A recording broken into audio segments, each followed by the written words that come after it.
يا خاطب الحور الحسان وطالبا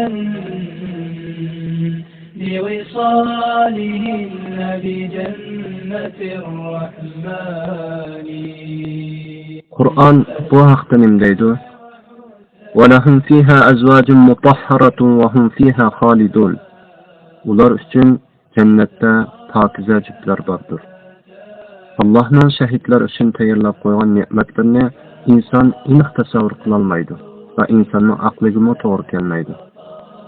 كَذَلِكَ وَزَوَّجْنَاهُمْ بِحُورٍ عَيْنٍ. Ularni turli hurmatlar bilan shundoq ikrom qildik.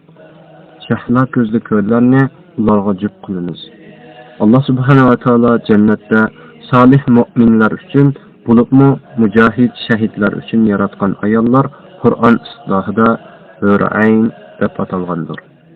Hur havra so'zining ko'plik bo'lib, ko'zining iqi, tiniq va qarchiqi tum qora degan ma'noni bildiradi. Ayn bo'lsa, ayna so'zining ko'plik bo'lib, cho'ng shahla ko'zlar degan ma'noni bildiradi. Va hurun ayn ka'amsalil lu'lu'il maknun. Ularga sadatning ichidagi go'harga o'xshaydigan shahla ko'zli ko'rlar berildi. Qarang, Rahman Taolo g'aybdan bizlarga bu hurlar haqida xabar bermoqda. Aslida g'ayb deganda bizlardan yushurun olamga qarta aytildi. Ammo oyat karim yushurib qo'yilgan deb ifodalanadi. Yushurun olamning yushurilgan go'harlari haqida gap qilyotdi. İnsanlarmı aziz ve qimmat baholiq narsasini yushirishdir. Ashkor qilgan bo'yimning qimmati kam bo'ldi. Albatta yushirilgan narsa ammo atilgan narsa qaraganda farqli bo'ldi.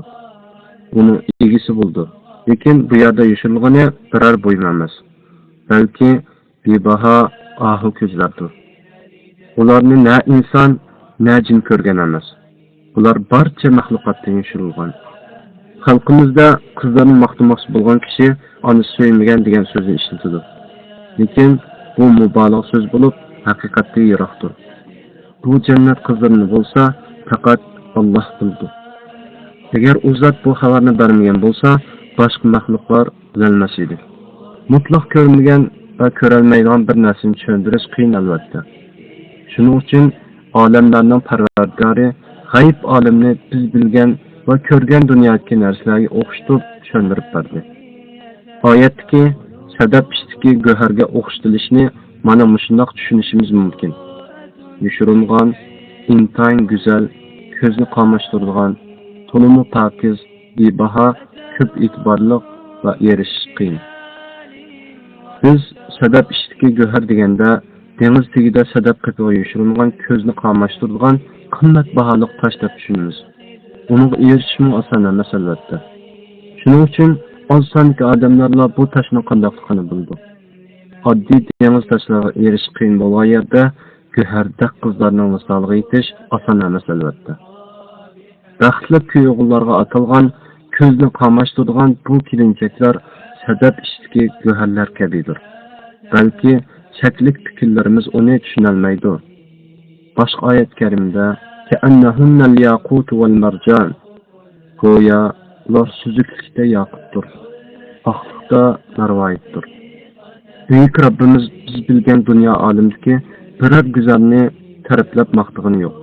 Ve halen ki qançılgan güzeller bu dünyadan ötken ve ötmekte. Ademlerin maktun kılıp adaştırmakta. Demek ki bu hüsünler maktılışqa arzımaktı. Dünya kızlarını şairler özlepçe bilimlarga o'xshatib yetishdi, maqtishdi, kuylashdi. Lekin imtihon uchun yaratilgani qaysi? Rohat uchun yaratilgani qaysi? Hay yigit, bu fani olam uchun odamlar nimalarni qilmaydi, nimalarga rozi bo'lmaydi. Dunyo vafo qilmagandek, uning ishtikilar vafo qilarmi? Inna ansha'nahunna insha'a. Shubhisizki biz ularni ahu ko'zlarni yangidan paydo qildik. Ya'ni ular ondan tug'ilmagandir, balki Allohning qudrati bilan yangidan paydo bo'lgandir. Shunda ularning onalarimi, otalarimi yo'q. Ular tug'ilmasdan yaratilgandir. Ularni shuningdan buyon hech kim ko'rmadi va ko'rishga loyiq bo'lganlardan boshqa hech kim ham ko'rolmaydi. Bu mukofotga erishish oson emas albatta. Qarab boqqin, hozir mushu dunyoning qizlariga erishish naqadar qiyin.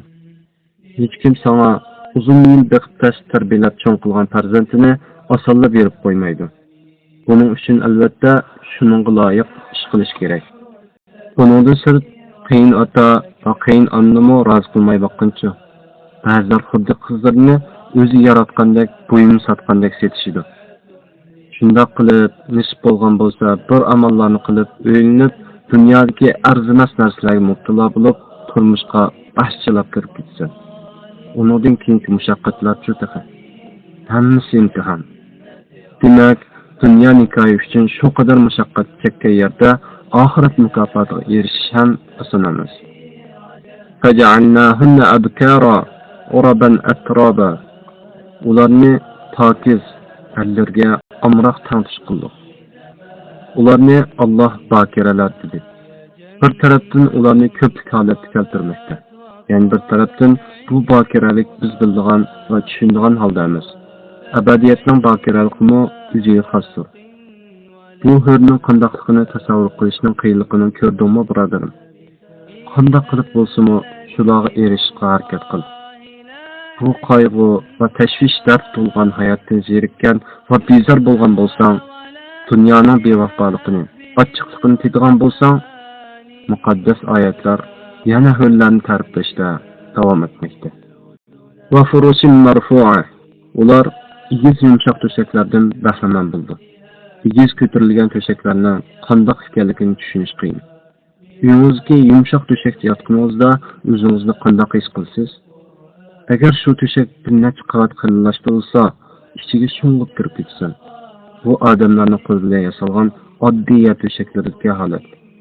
Lekin rohatlanish uchun yaratilgan maxsus ko'tarilgan jannat to'shaklari-chi. Shu to'shakda suzilib yotgan go'zal hurlar-chi.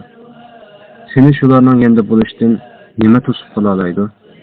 Boshqa oyatda fiha sururun marfu'a va akwabun mawdu'a va namariqu masfufatun va zarabiyu mabthusa. Bu yerda igiz taxtlar, qator tizilgan qadahlar, batrat qo'yilgan yostiqlar, silingan isil bisotlar bor. Ey Allohim, bu qandoq manzara ha? Bu qandoq bazma ha? Bu qandoq to'y ha? Ey birodarim, igiz karvatlar atrofiga tizilgan go'zal tilla qadahlarni ko'z oldingga keltirib o'tamsan. Hamma tarafga silingan qalin gilam va yumshoq yostiqlarni-chi. Sen bu ne'matlarni chaqchaq deb bilma. Hozir sen ular haqida o'qiyotgan payt bo'lsin, umuman bulardan g'aflat qilgan vaqtında bo'lsin, bu joylar va bu hurlar o'z hujjatini kutib turdi. Bu endi bo'lgan ish emas. Hatto sen dunyoga kelmasdan burun, balki necha ming yillar avval tayyorlab qo'yilgan. Bu joy haqiqiy tinchlik va salomatlik diyoridir. Buningdan sirt jannat ahli intayin xotirjam. O'zing o'ylab baq. Agar inson o'z hayotida xotirjam bo'lmasa, ko'ngliga hech qanday maishat sig'maydi. Yetib kelganda shuni aytib o'tish lozimki, odamlar bu din bizlarni o'z maishatlarimizdan qoldirdi. Buning turgan tutgan qiyinchilik, bu so'zlarga amal qilsak, lazzatlanolmaymiz deyishdi. Bo'lmag'ir gap. Hey, nadon. Qara, Alloh nimga chaqiryapti seni? Qur'on bizlarni fitnas tugmas rohat manzili bo'lmish jannatga va uning ne'matlari va hurlarga o'yinishga chaqiryapsa, nadan kishilar nimalarni o'ylab yurishyapti?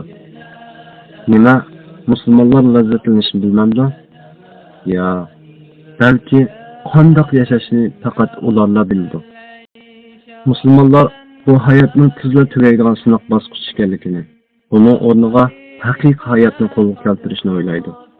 Shuning uchun ular yuqorida aytilgan abadiy bazmiga qarab ketyapti. Dunyo ne'matlar bo'lsa, oxirat bag'dor oldida bir ko'rgazma. Jannatda ko'rish bor, yeyish yo'q degan so'z yahudlardan qolgan. Buning aksicha biz kechirayotgan hayot azoblari va rohatlari oxirat yurtini tushunish, fikr qilish va o'ylash uchun berilgan desak to'g'riroq bo'lsa kerak. Va kawa'iba atraba, tanqish qizlardir. Subhanallah. Qara. Ang hayoliq va ang g'ayrizot ularning haqiqiy qimmatini ta'riflab, "Hurun maqsuratun fil khiyam." Ular jannatning chidillarida mastura hurlardir demakdir. Ibn Abbas radhiyallohu anhu bu oyatdagi chidillardan ko'z tutilgan go'har uy 4 farsaqga, 4 farsaq bo'lgan kavak go'hardir. Bir farsaq 3 kilometrdan 8 kilometrgacha bo'lgan masofa. Uning tullardan bo'lgan 4000 ishki bor dedi.